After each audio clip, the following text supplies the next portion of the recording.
Hello friends, ఎలా ఉన్నారు? అందరు బాగున్నారా? చూసారా? ఏంటో చెప్పాల్సిన అవసరం లేదనుకుంటా. మటన్ అండి. చూడంగానే తెలిసిపోతుంది కదా. నాన్ వెజ్ లవర్స్లో నేను కూడా ఒకదాన్ని ఉంటాను. అది మటన్ అంటే కొంచెం క్రేవింగ్స్ ఎక్కువ ఉంటాయి కదా. ఇది ఎలా చేయాలన్నది మీకు చూపిస్తాను. ఇక్కడ సాల్ట్ క్లిప్ మిస్ అయింది, సో సాల్ట్ కూడా వేసుకోవాలి.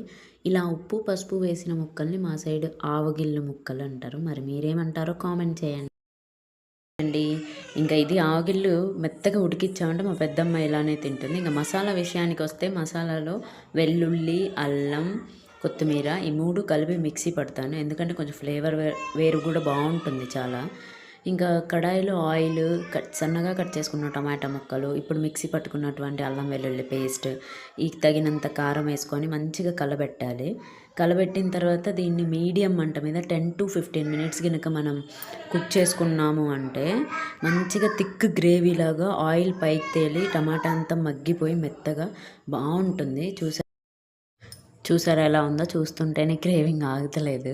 ఆయిల్ అలా పైకి తేలి టమాటా మగ్గిన తర్వాత మీకు ఫ్లేవర్కి లేదా పులుసుకు తగ్గట్టుగా వాటర్ వేసుకోవాలి. ఈ స్టేజ్లోనే ఉప్పు, కారం, మసాలా ఏమన్నా తక్కువైనా వేసుకోవచ్చు. మనం టేస్ట్ అడ్జస్ట్ చేసుకునే స్టేజ్ ఇది. నాకైతే కొంచెం సాల్ట్ తక్కువ అనిపించింది, సో యాడ్ చేసుకున్నాను. తర్వాత దీన్ని కుక్ చేసుకోవాలి.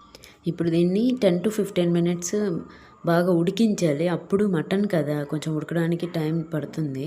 బాగా ఉడికితేనే డైజెషన్ బాగా అవుతుంది. ఈ స్టేజ్లో మనం ఆయిల్ పైకి తేలిన తర్వాత ధనియాల పొడి వేసుకోవాలి. ధనియాల పొడి వేసుకున్నాక మనం టేస్ట్ చూసుకోవాలి ఎలా ఉంది, బాగుందా లేదా అని. నాకైతే భలే వచ్చింది.